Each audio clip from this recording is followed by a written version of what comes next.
நம்ம சேனலில் Deepavali lunch menu பார்க்க போகிறோங்க. இதில் நான் 5 ரெசிபி சொல்லியிருக்கேங்க. இதில் ஃபஸ்ட்டு ரெசிபி சிக்கன் பிரியாணி. ஆமாங்க, தீபாவளிக்கு சிக்கன் பிரியாணி இல்லையா? இந்த சிக்கன் பிரியாணிக்கு நான் ஸ்டெப் பை ஸ்டெப்பாக சொல்லியிருக்கேன், அதை அப்படியே ஃபாலோ பண்ணிக்கோங்க. மெஷர்மெண்ட்டு மட்டும் நீங்கள் உங்களுக்கு ஏற்ற மாதிரி போட்டுக்கோங்க. அதுக்கு முதல்ல சிக்கன் பீசஸை மேரினேட் பண்ணிக்கணும். கொஞ்சம் மிளகாய்த்தூள், கரம் மசாலா பவுடர், கொஞ்சமாக மஞ்சள் தூள், இஞ்சி பூண்டு விழுது, கொஞ்சமாக உப்பு, இது எல்லாத்தையும் போட்டு நல்லா மிக்ஸ் பண்ணிவிட்டு ஒரு 30 நிமிஷம் நல்லா மேரினேட் பண்ணிக்கணும். அதுக்கு 2 கிளாஸ் பாஸ்மதி அரிசியை தண்ணியில் 10 நிமிஷம் ஊற வைக்கணும். அரிசியை நல்லா வாஷ் பண்ணி எடுத்து வச்சுக்கணும். பாஸ்மதி ரைஸை இப்போ நம்ம வேக வைக்க போகிறோம். அதுக்கு ஒரு பாத்திரத்தில் தண்ணியை சூடு பண்ணிக்கணும். கொஞ்சமாக எண்ணெய் ஆட் பண்ணிக்கோங்க. ஒரு பிரியாணி இலை, ஒரு கிராம்பு, அதுலேயே கொஞ்சமாக உப்பு, இதெல்லாம் சேர்த்து நல்லா கொதிக்க விடணும். தண்ணி நல்லா கொதிச்சதையுமே நம்மளோட அரிசியை ஆட் பண்ணிக்கலாம்.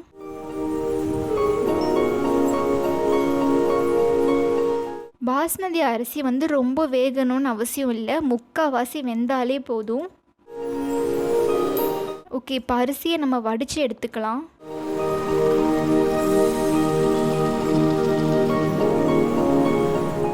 ஒரு பாத்திரத்தில் எண்ணெய் ஊற்றி 2 பிரியாணி இலை போட்டுக்கணும். 5-6 கிராம்பு, 2 பெரிய வெங்காயம். வெங்காயம் நல்லா வதங்கினதையும் இஞ்சி பூண்டு பேஸ்ட்டு சேர்த்திக்கணும். இப்போ இதை நல்லா கலரி விட்டுக்கோங்க. அடுத்து தக்காளி ஆட் பண்ணிக்கோங்க. 4 பச்சை மிளகாயை முழுசாக சேர்த்திக்கணும். மிளகாய்த்தூள், பட்டைத்தூள், இப்போ இது எல்லாத்தையும் நல்லா கலரி விட்டுக்கோங்க. அடுத்து கொஞ்சமாக உப்பு. நம்ம ஆல்ரெடி பாஸ்மதி அரிசியிலையும் உப்பு சேர்த்திருக்கோம், சிக்கன்லேயும் உப்பு சேர்த்திருக்கோம். ஸோ இங்கே கொஞ்சமாக உப்பு சேர்த்திக்கிட்டா போதும். இப்போ நம்ம ஆல்ரெடி ஊற வச்சுருந்த சிக்கனை இதில் சேர்த்திக்கலாம். இப்போ ஒரு லெமனை பிழிஞ்சு விட்டுக்கோங்க. அப்புறம் கொத்தமல்லி புதினாவை சேர்த்திக்கோங்க. இப்போ இது எல்லாத்தையும் நல்லா கலந்து விட்டுக்கோங்க. சிக்கன் வேகிறதுக்கு கொஞ்சமாக தண்ணி ஆட் பண்ணிக்கோங்க.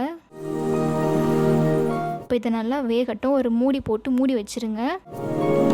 சிக்கன் மசாலா நல்லாவே ரெடி ஆகிடுச்சு.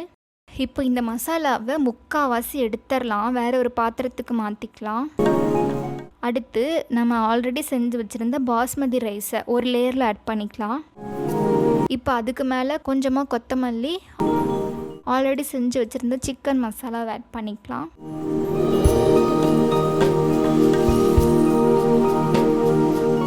அடுத்த லேயரில் மறுபடியும் பாஸ்மதி அரிசியை சேர்த்திக்கணும்.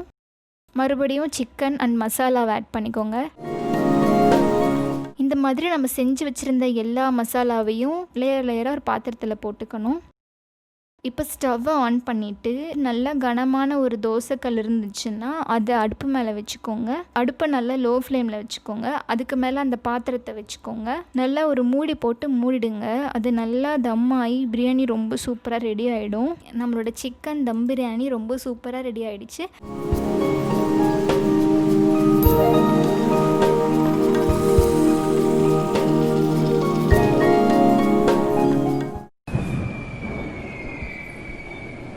ஓகே, இப்போ பிரியாணி பண்ணியாச்சு. இதுக்கு சைடிஷ் வேணும் இல்லைங்களா? அதனால நம்மளோட செகண்ட் ரெசிபி சிக்கன் மஞ்சூரியன். எலும்பில்லாத சிக்கனை நல்லா வாஷ் பண்ணி எடுத்துக்கோங்க. 1 ஸ்பூன் இஞ்சி பூண்டு விழுது, 1/2 ஸ்பூன் பட்டைத்தூள், 1 டேபிள் ஸ்பூன் காஷ்மீரி மிளகாய்த்தூள், கொஞ்சமாக உப்பு, 1 டேபிள் ஸ்பூன் கார்ன்ஃப்ளவர்.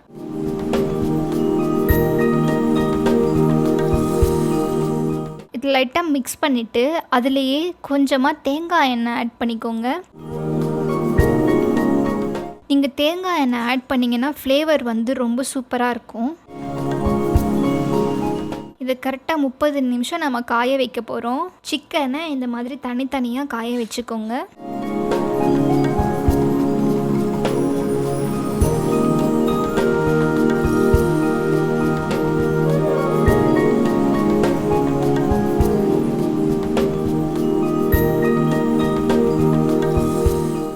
ஒரு கடாயில் எண்ணெய் ஆட் பண்ணிக்கோங்க. இப்போ நம்ம காய வச்ச எல்லா சிக்கனையும் இதில் பொரிச்சு எடுத்துக்கலாம்.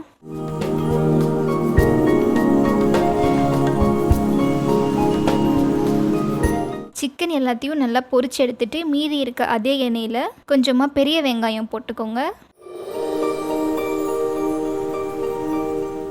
நல்லா கலரி விட்டுட்டு 2 காஞ்ச மிளகாய் போடணும். ஒரு ஸ்பூன் இஞ்சி பூண்டு விழுது,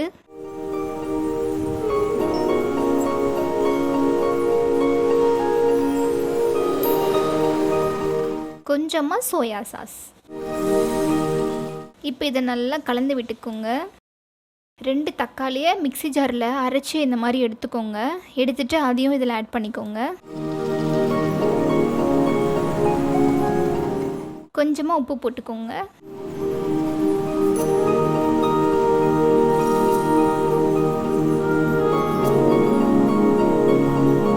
இப்போ மசால் ரெடி ஆகிடுச்சு. இந்த ஸ்டேஜில் நம்ம ஆல்ரெடி பொரித்து வச்ச சிக்கன் இதில் ஆட் பண்ணிக்கணும். ஆட் பண்ணிவிட்டு லாஸ்ட்டாக கொஞ்சமாக கொத்தமல்லி புதினா போட்டுக்கோங்க.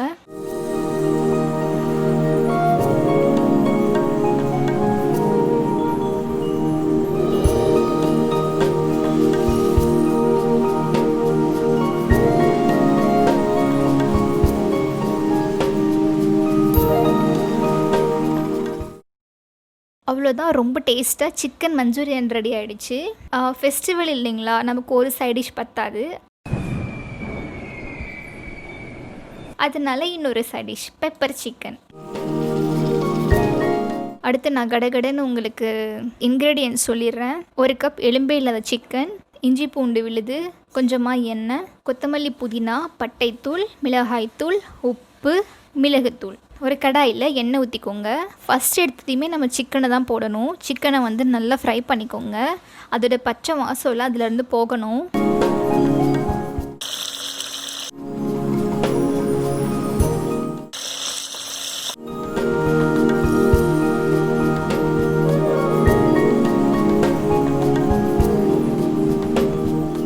பாருங்கள், இப்போ இது ஓரளவுக்கு ஆஃப் குக் ஆகிடுச்சு.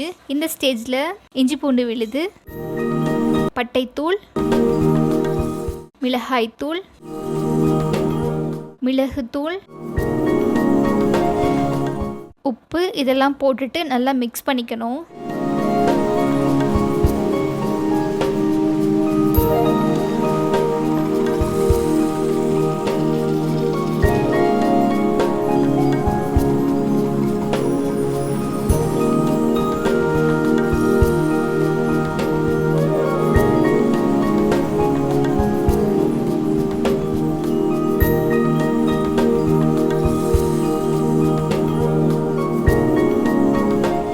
மிக்ஸ் பண்ணிவிட்டு ஒரு மூடி போட்டு மூடி வச்சுருங்க. இப்போ இது நல்லா வேகட்டும்.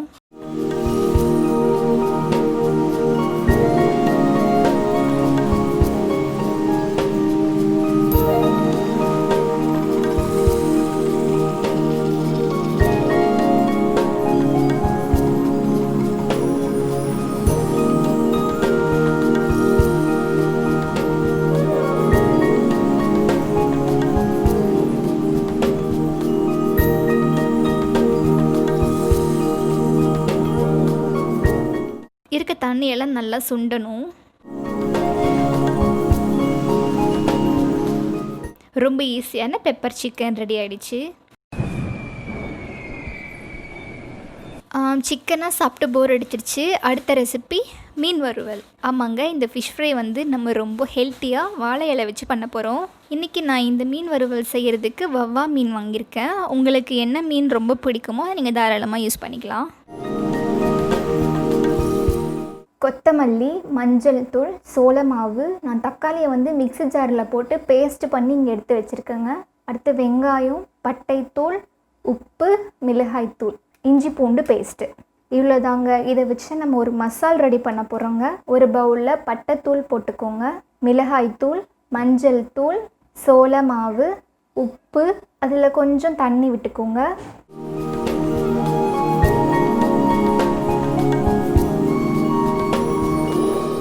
இப்போது இந்த மசாலாவை மீனில் அப்ளை பண்ணிக்கோங்க.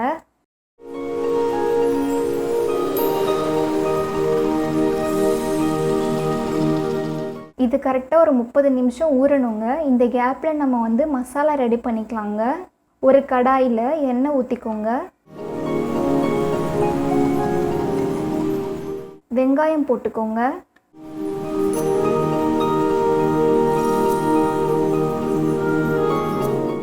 இஞ்சி பூண்டு பேஸ்ட்டு போட்டுக்கோங்க.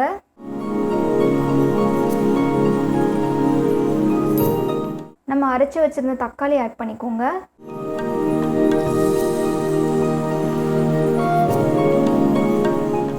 மிளகாய்த்தூள், மஞ்சள் தூள், உப்பு, கொத்தமல்லி இதை நல்லா கலரி விட்டுக்கோங்க. இந்த மசாலா நல்லா வேகட்டுங்க.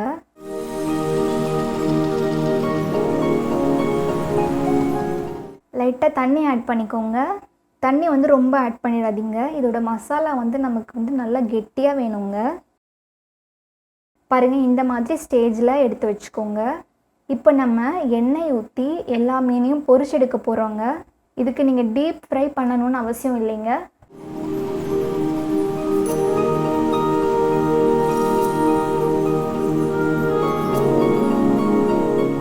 நம்ம மீனையும் ஃப்ரை பண்ணியாச்சு. நம்மள்ட்ட மசாலாவும் ரெடியாக இருக்குங்க. இப்போ இதை வந்து நம்ம எப்படி இதை வாழை இலையில் ஸ்டஃப் பண்ணுறதுன்னு பார்க்கலாம் வாங்க. வாழை இலையை இந்த மாதிரி சின்னதாக கட் பண்ணிக்கோங்க. அதில் ஃபஸ்ட்டு லேயர் வந்து மசாலாவை வச்சுக்கோங்க.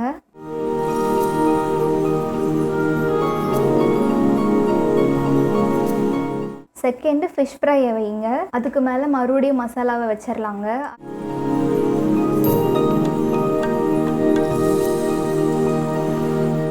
பாருங்கள், இந்த மாதிரி வச்சுக்கோங்க.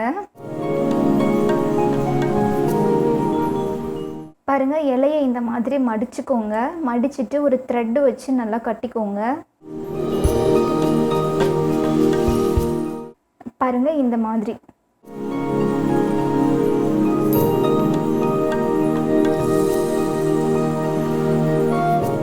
பாருங்கள், இன்னொரு முறை செஞ்சு காமிக்கிறேன். ஒரு லேயர் மசாலா, அதுக்கு மேலே மீனை வச்சுருங்க. மறுபடியும் அதுக்கு மேலே மசாலா வைங்க. மீனோட 2 சைட்லேயும் மசாலாவை நல்லா அப்ளை பண்ணிக்கோங்க. அப்போ தான் ரொம்ப டேஸ்ட்டாக வருங்க. பாருங்கள், மறுபடியும் இந்த மாதிரி வாழை இலையை மடிச்சுட்டு ஒரு த்ரெட்டு வச்சு கட்டிக்கோங்க.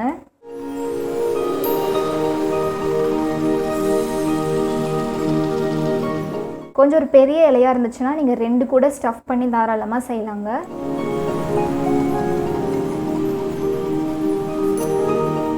நம்ம ஆல்ரெடி மீன் வறுத்த அதே கடாயில் அடுப்பை வந்து குறைச்சி வச்சுக்கோங்க. இப்போ நம்ம இதை ஆட் பண்ணிக்கலாங்க.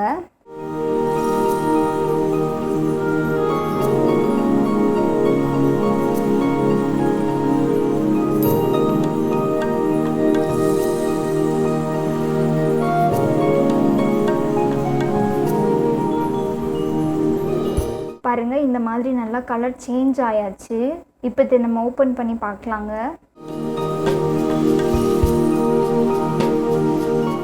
மீனை வந்து ரொம்ப ஸ்பெஷலாக செய்யணும் அப்படின்னு ஆசைப்பட்டீங்கன்னா ஒரு முறை இந்த மாதிரி செஞ்சு பாருங்கள். கண்டிப்பாக அவங்க எல்லாருக்கும் ரொம்ப பிடிக்கும். நம்ம வீடியோவில் கடைசி ரெசிபி முட்டை பொடி மாஸ். ஆமாங்க, முட்டை இல்லாமல் எப்படி? இதுக்கு தேவையான பொருட்களை நான் டக்குன்னு சொல்லிடுறேன். 2 முட்டை, கொஞ்சமாக உப்பு, மிளகுத்தூள், கொத்தமல்லி, புதினா, ஒரு பச்சை மிளகாய், கொஞ்சமாக வெங்காயம். 2 முட்டையும் நல்லா பீட் பண்ணிக்கோங்க. அதுலேயே உப்பு சேர்த்திக்கோங்க.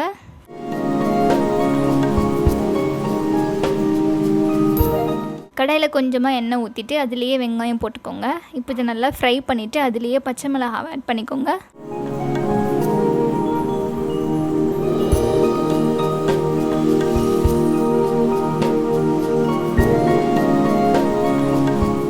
இப்போ நம்ம ஆல்ரெடி பீட் பண்ணி வச்சு அந்த எக்கை ஆட் பண்ணிக்கலாம்.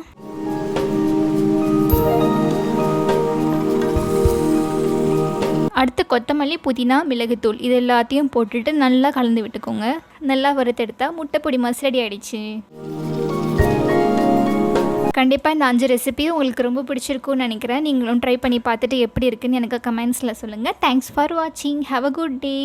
இனிய தீபாவளி நல்வாழ்த்துக்கள்.